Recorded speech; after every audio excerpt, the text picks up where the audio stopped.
there's one thing this prison guard wants you to know about her time working at Rikers, it's this. It's a plantation. We are in slavery days, literally. And it's not just the prisoners that are slaves. The officers are slaves too. They don't even understand, they don't even see that.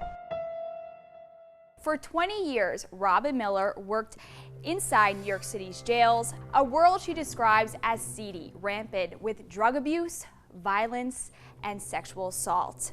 And now, 11 years after her retirement, she's letting us all know about it in her memoir called Inside the Dark Underbelly of Rikers Island, a book that happened to hit the market, get this, the same day as the arrest of her one-time union boss, Norman Seabrook.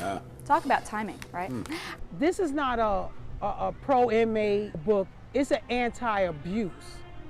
I was abused. I've seen prisoners abused.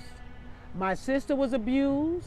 Miller joined the ranks in 1983, thinking of it as a dream job with good pay and good benefits. But she quickly learned that the prisoners wouldn't be the issue, but her colleagues. If you don't do what I say, and if you don't dance to my music, I'm gonna write you up and I'm gonna make sure you go to solitary confinement. I'm gonna plan a razor in your cell. I'm gonna say you hit me. I'm gonna beat you up and say you hit me. I'm gonna get the other inmates to beat you. I'm gonna do something. And you're gonna go, that's like the punishment. That's like the, you know, the ends all. Miller says she was assaulted by a guard in 1984. She submitted this report, but she says nothing happened. Miller continued to work at Rikers and then at Brooklyn and Manhattan courts until 2005. That's when she retired. And she left, in good spirits. But then she saw her own family come under fire. She got her sister a job as an officer and now blames that job for her death. When I retired, she died the next day. She had HIV, she was on crack, she went to jail.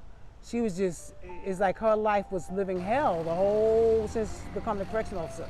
Miller's book is now available on Amazon. I tell the truth, and it's basically a survival guide. To me, it's for everyone, because anybody can go to jail. You don't have to do anything. I reached out to the corrections department, and they also said since she's left, there's been huge reforms for exactly the things she describes in her book. So they can't confirm that everything she said did happen, but they said that those issues did definitely occur when she was there. She stayed 20 years. Right. And recommended her sister for a job? Like, I'm having a hard time believing that it was as bad for her as maybe she says. Now, you're going to hit speed bumps in any job you do. Now, a physical assault's probably a little bit bigger than a speed bump, but think of it. She's retired. She's got a pension coming. Her health care is taken care of. These jobs are rarer and rarer in American society, and it's no stranger that she stayed on or that she recommended a family member. She wants the same sort of safety and security for that family member. Sounds a bit of a stretch to blame the HIV and and crack on the system. I don't know.